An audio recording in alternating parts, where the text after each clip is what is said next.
शं वरुणः शन्नो भवत्वर्यमा शन्न इन्द्रो बृहस्पतिः शन्नो विष्णुरुक्रमः ॐ शान्ति शान्ति शान्तिः।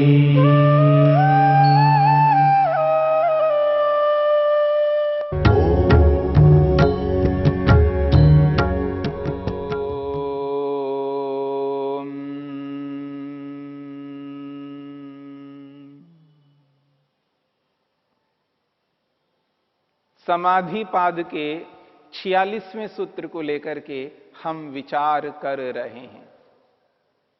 ता एव सबीजः समाधि। सवितर्क, निर्वितर्क, सविचार और निर्विचार, इन 4 समापत्तियों का सामूहिक नाम सबीज समाधि है। बीज वाली समाधि कहते ही उन 4 समापत्तियों का ग्रहण होता है। और बीज का अर्थ आपके समक्ष आ गया है। बीज कहते हैं कारण, और कारण के 2 अर्थ यहां पर प्रस्तुत किए हैं। एक आश्रय, आधार, आलंबन, और दूसरा बीज का अर्थ अविद्या। तो इसलिए इन समाधियों को सबीज समाधि कहते हैं। संप्रज्ञा समाधियों को सबीज समाधि कहते हैं और असंप्रज्ञा समाधियों को निर्बीज समाधि कहते हैं। सबीज समाधि और निर्बीज समाधि, दोनों समाधियों में यह अंतर है। संप्रज्ञा समाधि का नाम सबीज समाधि है और असंप्रज्ञा समाधि का नाम निर्बीज समाधि है।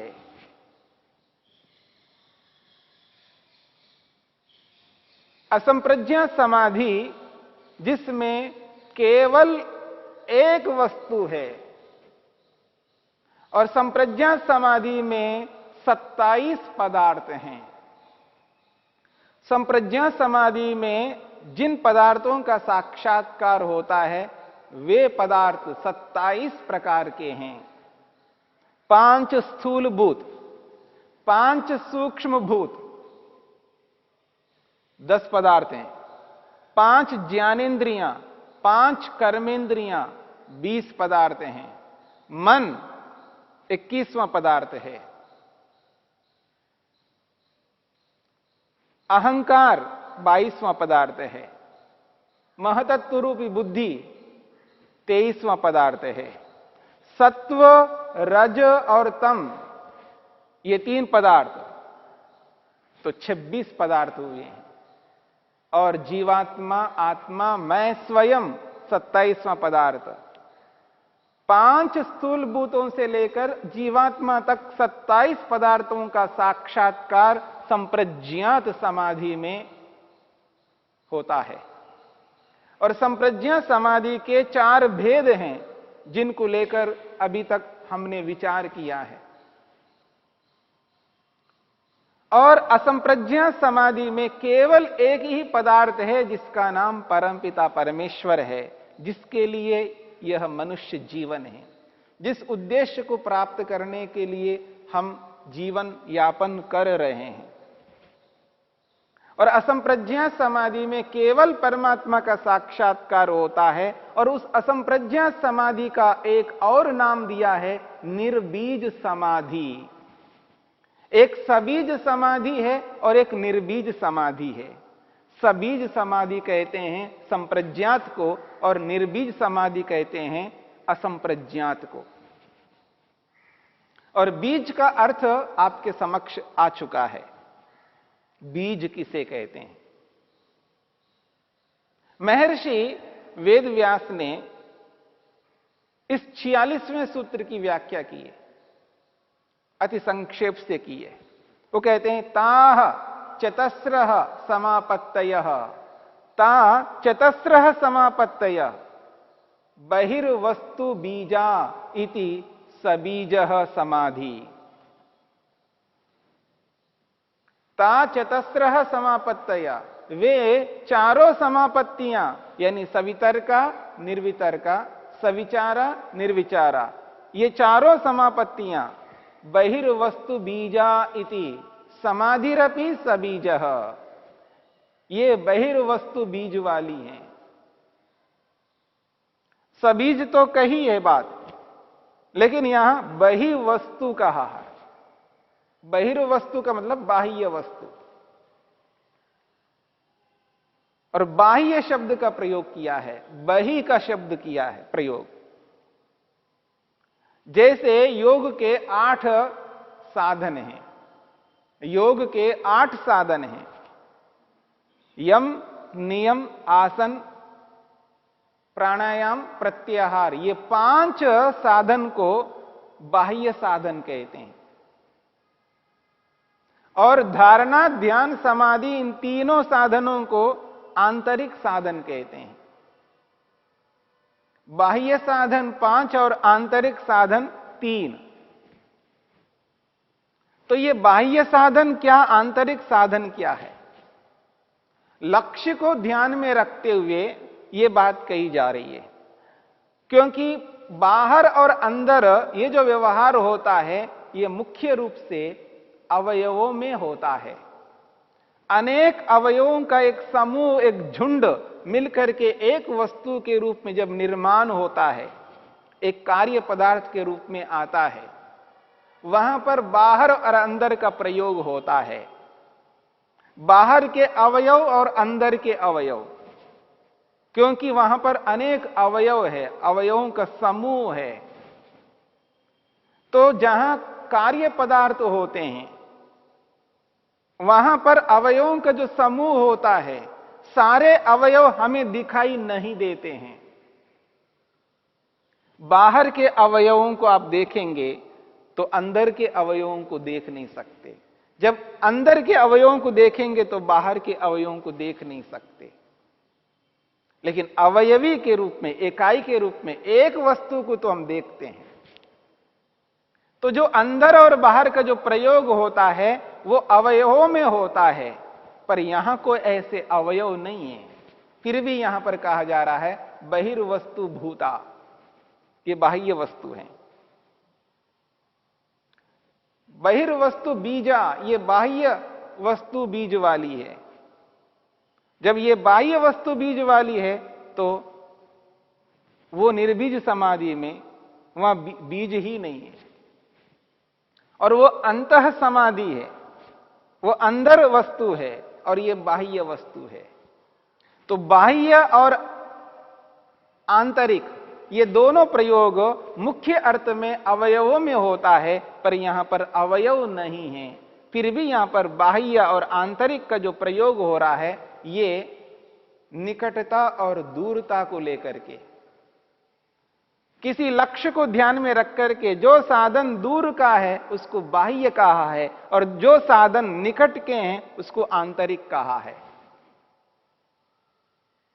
इसलिए 5 अवयव योग के, 5 अंग वो बाह्य साधन है, क्योंकि दूर के साधन है। और धारणा, ध्यान, समाधि ये निकट साधन है। किसके निकट साधन है? असंप्रज्ञा समाधि के। मेरी बात को समझने का प्रयत्न करना। असंप्रज्ञा समाधि लक्ष्य है। असंप्रज्ञा समाधि ईश्वर का साक्षात्कार करना लक्ष्य है। जब असंप्रज्ञा समाधि लक्ष्य है तो उसके बाह्य साधन ये 5 हैं, यम, नियम, आसन, प्राणायाम, प्रत्याहार। और धारणा, ध्यान, समाधि ये निकट साधन है, आंतरिक साधन है। किसके? असंप्रज्ञा समाधि के। धारणा, ध्यान और समाधि, यहां समाधि संप्रज्ञा समाधि है। तो धारणा, ध्यान, समाधि ये तीनों निकट साधन है, आंतरिक साधन है। किसके? असंप्रज्ञा समाधि के। और असंप्रज्ञा समाधि भी साधन बनेगा और मोक्ष साध्य बनेगा, लक्ष्य बनेगा। जब मोक्ष लक्ष्य है तो असंप्रज्ञा समाधि भी साधन बन जाएगा। यहां अपेक्षा से साधन साध्य भाव है। तो इस दृष्टिकोण से जैसे योग के 8 अंग हैं, उन 8 अंगों को साधनों के रूप में प्रस्तुत किया है, बाह्य साधन और आंतरिक साधन। ऐसे ही यहां पर ये जो समाधियां हैं, इन समाधियों को भी इसी रूप में कहा जा रहा है, बाह्य बहिर्वस्तु बीजा। ये बाह्य वस्तु वाली हैं, बाह्य वस्तु बीज वाली हैं। ये चारों समापत्तियां दूर हैं, दूर की समापत्तियां हैं। और जो असंप्रज्ञा समाधि है वो निकट वस्तु है।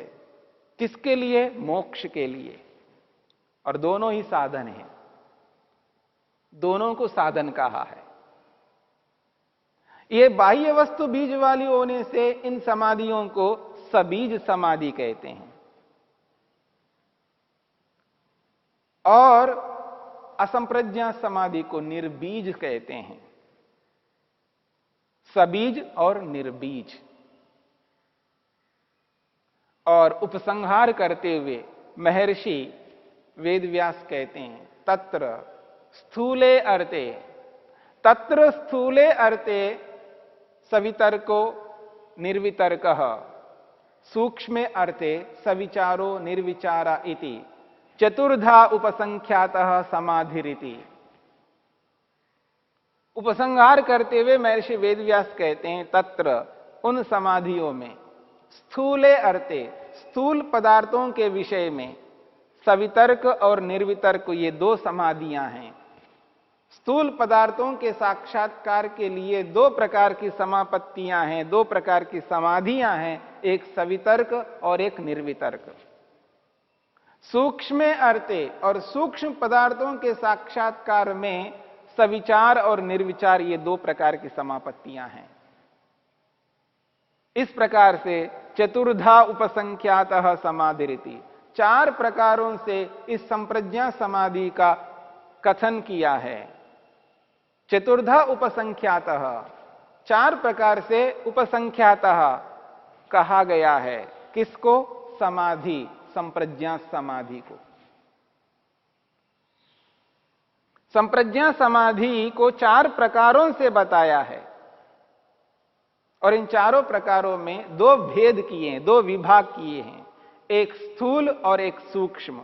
और स्थूल में केवल पंचमहाभूतों को लिया है, और इन पंचमहाभूतों को लेकर के सवितर्क समापत्ति में अर्थ के साथ साथ शब्द यानी नाम, अर्थ और ज्ञान, इन तीनों का एक साथ साक्षात्कार बताया है।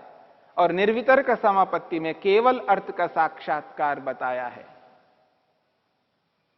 सविचार समाधि में सूक्ष्म पदार्थों का साक्षात्कार बताया है, 5 तन्मात्राओं का, 5 ज्ञानेंद्रियों का, 5 कर्मेंद्रियों का, मन का, अहंकार का और महतत्व रूपी बुद्धि, सत्व, रज, तम और जीवात्मा।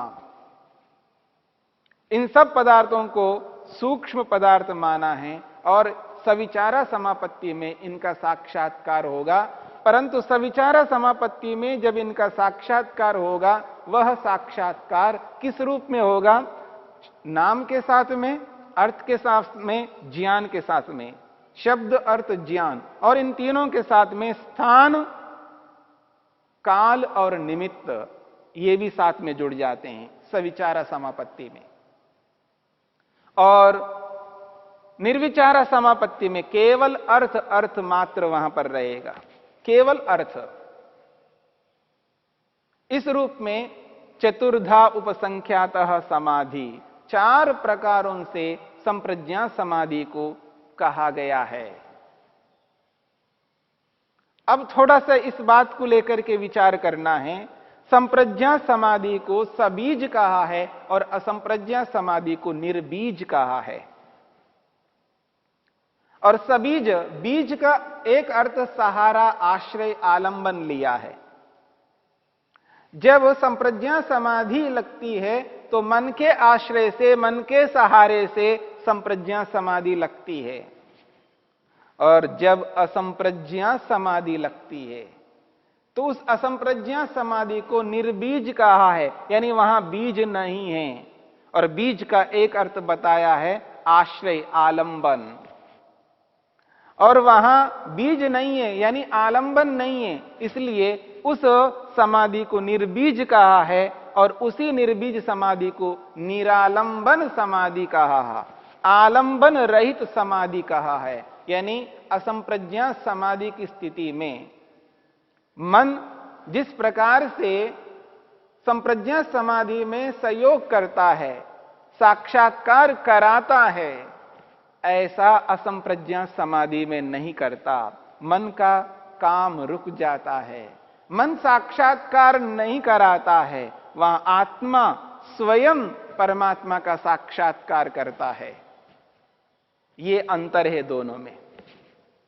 संप्रज्ञा समाधि में मन के सहारे से साक्षात्कार होता है, असंप्रज्ञा समाधि में मन का सहारा नहीं होता, मन का सहयोग उस रूप में नहीं होता जिस रूप में संप्रज्ञा समाधि में होता है। यानी पृथ्वी का साक्षात्कार मन के माध्यम से होता है। जैसे दर्पण में पूरा चित्र आ जाता है। स्फटिक मणि का उदाहरण दिया। स्फटिक मणि, बिल्लोर पत्थर, क्रिस्टल। जब बिल्लोर पत्थर के सामने पुष्प रख दिया जाए तो वो बिल्लोर पत्थर के रूप में नहीं रहता, वो पुष्प जैसा बन जाता है। पुष्प जैसा बनकर के पुष्प की तरह दिखाई देता है। ठीक यही स्थिति संप्रज्ञा समाधि में होती है। जब स्थूल भूत मन के समक्ष है या मन स्थूल भूत के साथ जुड़ जाता है, दोनों का तादात्म्य संबंध हो जाता है, तो वो पृथ्वी मन में आ जाती है। वह पृथ्वी मन में आ जाती है और वो मन पृथ्वी जैसा बनकर के आत्मा को साक्षात्कार कराता है। इसलिए इसको सालंबन समाधि कहा है। परंतु असंप्रज्ञा समाधि में ये आलंबन नहीं रहता है, यानी मन ईश्वर जैसा बनकर के आत्मा को नहीं दिखाता। मेरी बात को समझने का प्रयत्न करना। जिस प्रकार से पृथ्वी मन जुड़ करके मन पृथ्वी जैसा बन करके पृथ्वी का साक्षात्कार मन कराता है, ठीक इसी प्रकार से मन ईश्वर के साथ जुड़ करके मन ईश्वर जैसा बन करके ईश्वर का साक्षात्कार नहीं कराता। इस बात को समझने की चेष्टा करनी है। इसलिए इसको निरालंबन समाधि कहा है, निर्बीज समाधि कहा है। फिर वहां होता क्या है? आत्मा स्वयं परमात्मा का साक्षात्कार करता है। वहां मन का सहारा, मन का सहयोग नहीं रहता है। मन का सहयोग तो संप्रज्ञा समाधि तक ही है, एकाग्र अवस्था तक ही है। निरुद्ध अवस्था की प्राप्ति होते ही मन का कार्य समाप्त हो जाता है, तब जाकर के आत्मा परमात्मा का साक्षात्कार करता है। इसलिए इसका नाम निर्बीज समाधि है। इसी को असंप्रज्ञा समाधि कहते हैं, इसी को निरालंबन समाधि भी कहते हैं।